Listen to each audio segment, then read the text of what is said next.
आजकल कितनी ज्यादा गर्मी है। मैं तो ये देखकर हैरान हूँ, अभी इतनी गर्मी है तो ऐसा लग रहा है जून में शरीर ही ना पिघल जाए गर्मी से। और हाथ में बोझा लेकर चलना तो और मुश्किल लग रहा है अभी इतनी गर्मी में। दीदी गर्मी जिस तरह की पड़ रही है, लग रहा है जल्दी ही कुछ न कुछ करना पड़ेगा। हाँ तुम सही कह रही हो। कुछ ही देर में दोनों बाजार से सब्जियां लेकर गांव में पहुंचते हैं। गांव में पहुंचते ही गर्मी और बढ़ जाती है। ये क्या, पूरे रास्ते इतनी गर्मी नहीं लगी, घर आके जितनी गर्मी लग रही है। दीदी गांव में घनी बस्ती है इसीलिए गर्मी ज्यादा है। चलो अब घर में चलते हैं, खाना भी बनाना है वरना देर होगी। दोनों घर के अंदर आते हैं जहाँ सास सुषमा पिंकू को संभाल रही होती है। वो गोद में लिए इधर उधर घूम रही होती है। पसीने से तर पिंकू लगातार रो रहा होता है और सुषमा के चेहरे पर गर्मी की झुंझलाहट साफ दिखाई दे रही होती है। आ गई बहू, ले अब तो अपना बच्चा संभाल। देख कितनी जोर जोर से रो रहा है। इतनी गर्मी में मैं भी परेशान हो गई हूँ इसे संभालते संभालते। अरे माँ जी दीजिए। पिंकू बेटा क्या हुआ? चुप हो जा बेटा, बहुत गर्मी लग रही है ना। अम्मा बहुत गर्मी है, पसीना आ रहा है, अच्छा नहीं लग रहा। और तू खड़ी क्या है कीर्ति, जा जल्दी से खाना बना, सबको भूख लगी होगी, दिन भर काम करके आएंगे सब। माँ जी इतनी गर्मी में अकेले खाना बनाना बहुत मुश्किल हो जाएगा, सच में हालत खराब हो जाती है चूल्हे के पास खड़े होकर।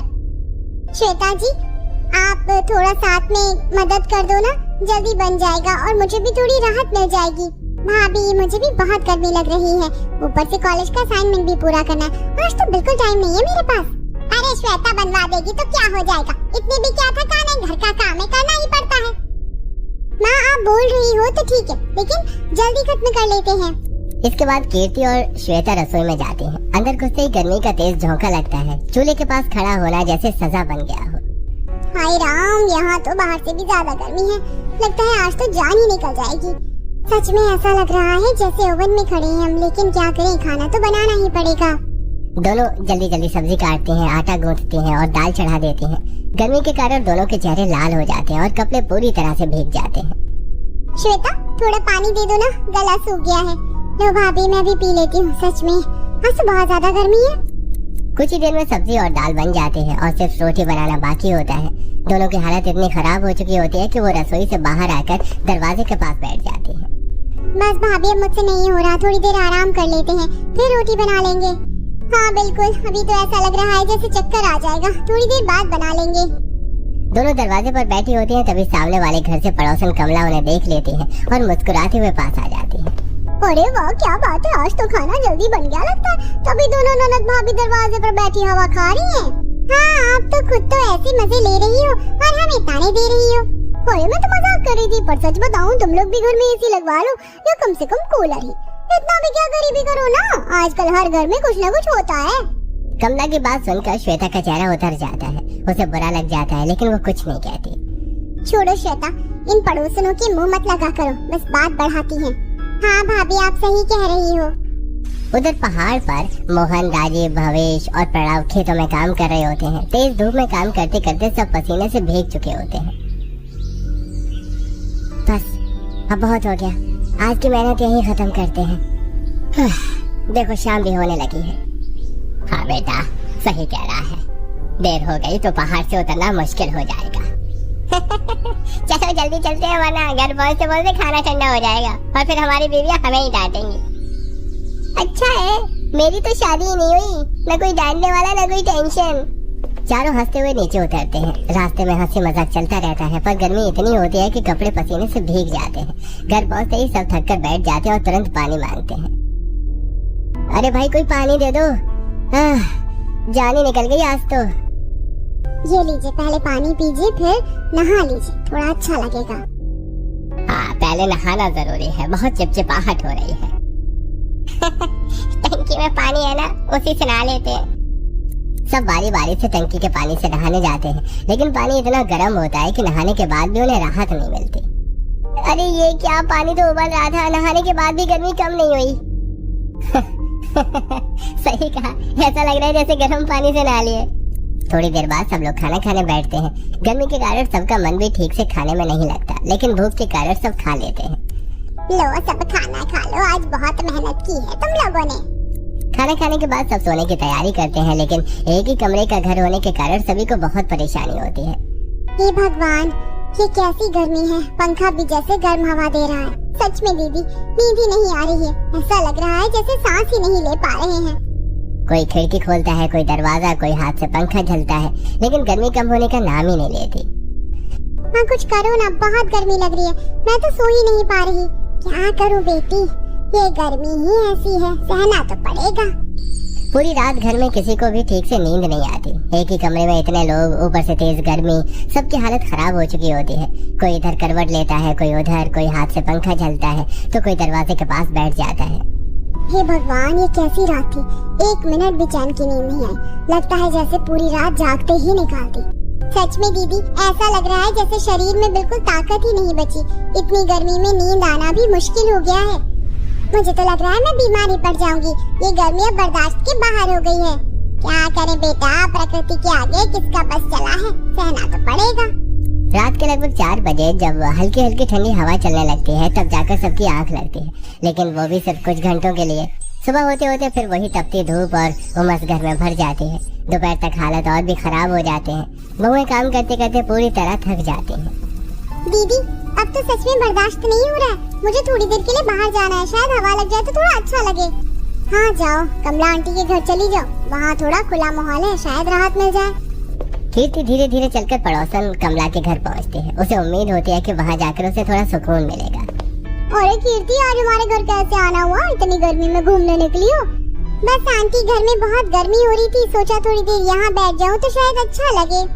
कमला की बात सुनकर कीर्ति का चेहरा उतर जाता है। उसे बहुत बुरा लगता है, लेकिन वो कुछ नहीं कह पाती। जी आंटी, आप सही कह रही हो। थोड़ी देर चुपचाप बैठने के बाद कीर्ति बिना कुछ बोले वहाँ से उठकर वापस घर आ जाती है। घर पहुँचते उसकी आंखों में हल्की नमी होती है, लेकिन वो किसी को कुछ नहीं बताती। क्या हुआ कीर्ति, इतनी जल्दी वापस आ गई? वहाँ अच्छा नहीं लगा क्या? नहीं दीदी, बस ऐसे ही, मन नहीं लगा। दोपहर के समय जब भावेश जी खाना खाने के लिए घर आते हैं, तो बहुओं की हालत देखकर उन्हें भी चिंता होने लगती है। बेटा, तुम लोग बहुत परेशान लग रही हो। अगर इतनी गर्मी लग रही है तो मेरे साथ ऊपर पहाड़ पर चलो।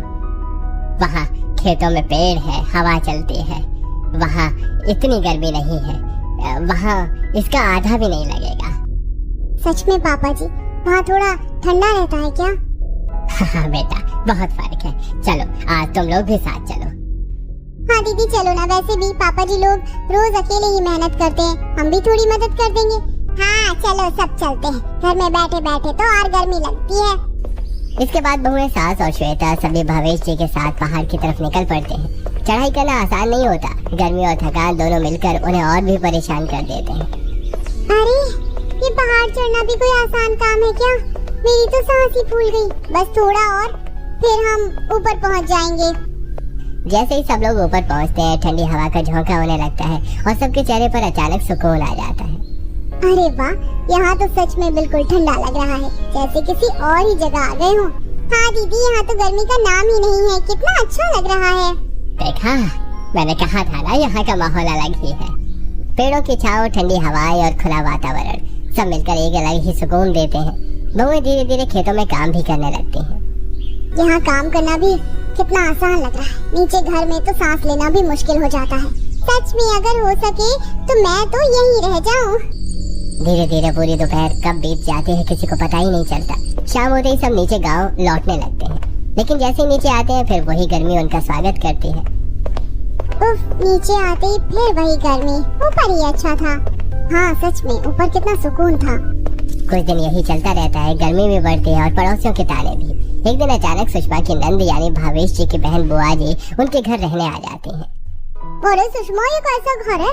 इतनी गर्मी, एक भी ठंड का इंतजाम नहीं। अरे दीदी, जैसा है वैसा है। आप बैठो, बहुएं पानी लेकर आती हैं। बहुएं उनकी खूब खातिरदारी करती हैं, लेकिन घर की गर्मी बुआ जी को बिल्कुल पसंद नहीं आती। बेटा, तुम लोग एक कमरे के घर में कैसे रहते हो? जब मेहमान की खातिरदारी की व्यवस्था नहीं थी तो बुलाया ही क्यों? बुआ जी, हम लोग कोशिश कर रहे हैं। और मेरे घर में तो हर कमरे में एसी लगा है। मैंने सोचा था कम से कम पंखा तो अच्छा होगा, लेकिन यहाँ तो हाथ पंखा भी ठीक से नहीं है। कैसे गुजारा करते हो तुम लोग? बुआ जी के शब्द बहुओं को अंदर तक चोट पहुँचाते हैं, लेकिन वो चुप रहती हैं। दीदी, कितना बुरा लगता है ना जब अपने ही लोग इस तरह ताने देते हैं। हाँ, लेकिन क्या करें, हमारी मजबूरी है। अगले ही दिन बुआ जी वापस चली जाती हैं, लेकिन उनके ताने घर का माहौल और भारी कर जाते हैं। अब बहुएं सिर्फ गर्मी से नहीं, पड़ोसियों और रिश्तेदारों के तारों से भी परेशान रहने लगती हैं। अगले दिन फिर वही तेज धूप, वही उमस, वही परेशानी। सुबह से ही घर का माहौल बोझिल हो जाता है। काम करते करते बहुएं थक जाती हैं और गर्मी से किसी का भी मन ठीक नहीं रहता। कीर्ति, आज तो लग रहा है कल से भी ज्यादा गर्मी है। सच में अब तो यहाँ रहना मुश्किल हो गया है। हाँ दीदी, कल पहाड़ पर जो ठंडक मिली थी ना, बस वही याद आ रही है। मन कर रहा है फिर वहीं चले जाएं। क्या हुआ? फिर से गर्मी परेशान कर रही है क्या? सिर्फ परेशान नहीं, अब तो हालत खराब कर दी है इस गर्मी ने। कुछ समझ ही नहीं आ रहा क्या करें। तो चलो आज फिर ऊपर पहाड़ पर चलते हैं, वहाँ कम से कम आराम तो मिलेगा। हाँ पापा जी, हम भी चलेंगे। आज तो पूरा दिन वहीं बिताएंगे। सब लोग फिर से पहाड़ की तरफ निकल पड़ते हैं। चढ़ाई मुश्किल होती है, लेकिन ठंडी हवा का ख्याल उन्हें हिम्मत देता है। ऊपर पहुँचते ही सबको वही सुकून मिलता है, ठंडी हवाएं, पेड़ों की छांव और पास बहती नदी की आवाज। पापा जी सच बताऊं, यहाँ आकर तो ऐसा लगता है जैसे जिंदगी ही बदल गई हो। नीचे की गर्मी याद ही नहीं रहती। हाँ दीदी, यहाँ तो एकदम नेचुरल एसी चल रहा है, ना पसीना ना घुटन। कितना अच्छा लग रहा है। पापा जी एक बात कहूँ, अगर हम यहीं पर अपना घर बना ले तो? सभी एक पल के लिए चौंक जाते हैं, लेकिन मिताली की आंखों में उम्मीद साफ नजर आती है। क्या मतलब बहू, यहीं पर घर? हाँ पापा जी, देखिए ना, यहाँ ठंडक है, पेड़ है, हवा है, नीचे की तरह घुटन नहीं है। अगर हम यहाँ रहेंगे तो कम से कम गर्मी से तो बच जाएंगे।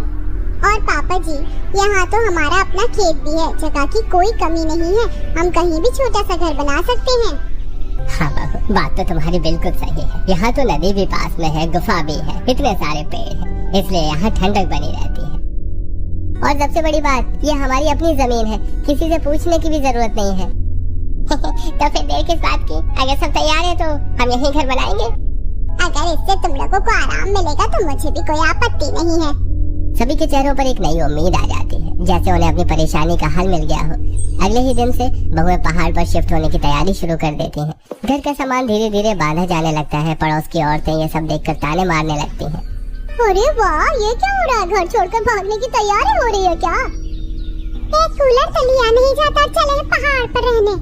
अरे भाई, इतनी भी क्या गरीबी, कम से कम पंखा ही बढ़िया ले लेते। बहुएं उनकी बातें सुनकर भी शांत रहती हैं, लेकिन इस बार जवाब भी देती हैं। दीदी, कूलर इतना महंगा आता है कि हमारे महीने भर का राशन आ जाएगा।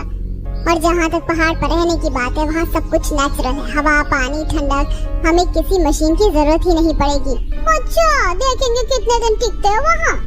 बहुएं बिना उनकी बातों पर ध्यान दिए अपना सामान लेकर पहाड़ की तरफ निकल पड़ती हैं। मोहन, राजू और प्रलय धीरे धीरे घर का राशन और जरूरी सामान ऊपर लेकर आते हैं। तीनों भाई मिलकर बांस काट कर लाते हैं और घर बनाने की तैयारी शुरू करते हैं। भैया, आज तो मजा आ जाएगा, अपना घर खुद बना रहे हैं।